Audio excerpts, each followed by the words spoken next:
ভারতের বিরুদ্ধে যে অভিযান চালিয়েছে পাকিস্তান সেটিকে ঐতিহাসিক মুহূর্ত হিসেবে ঘোষণা করেছেন পাক প্রধানমন্ত্রী শাহবাজ শরীফ। তিনি বলেছেন, ভারতের বিরুদ্ধে সাম্প্রতিক পাল্টা হামলা চালিয়ে কয়েক ঘন্টার মধ্যে তাদের সেনাদের নাস্তানাবুদ করে দেয় পাকিস্তান।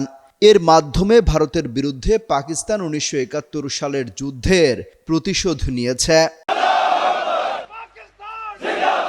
বুধবার ভারতের বিরুদ্ধে অভিযানে অংশ নেওয়া সেনাদের সঙ্গে সাক্ষাৎকালে এসব মন্তব্য করেন পাকিস্তানের প্রধানমন্ত্রী।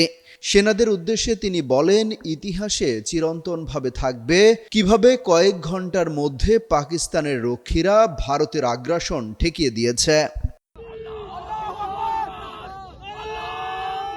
ভারতের প্রধানমন্ত্রীকে ইঙ্গিত করে শাহবাজ বলেন, দুনিয়া জানে 1971 সালে মুক্তিবাহিনীকে প্রশিক্ষণ দিয়েছে কারা।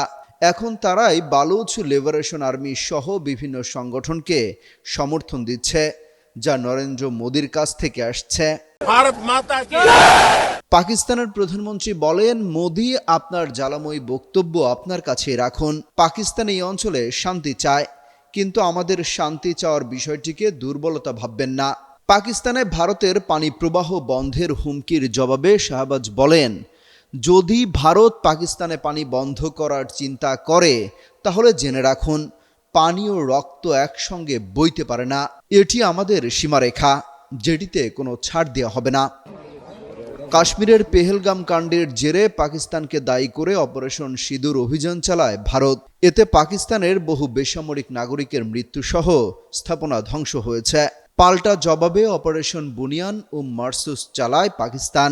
এতে ভারতের 26টি সামরিক স্থাপনা ক্ষতিগ্রস্ত হয় বলে দাবি ইসলামাবাদের। অমিত হাসান রবিন, যুগান্তর নিউজ।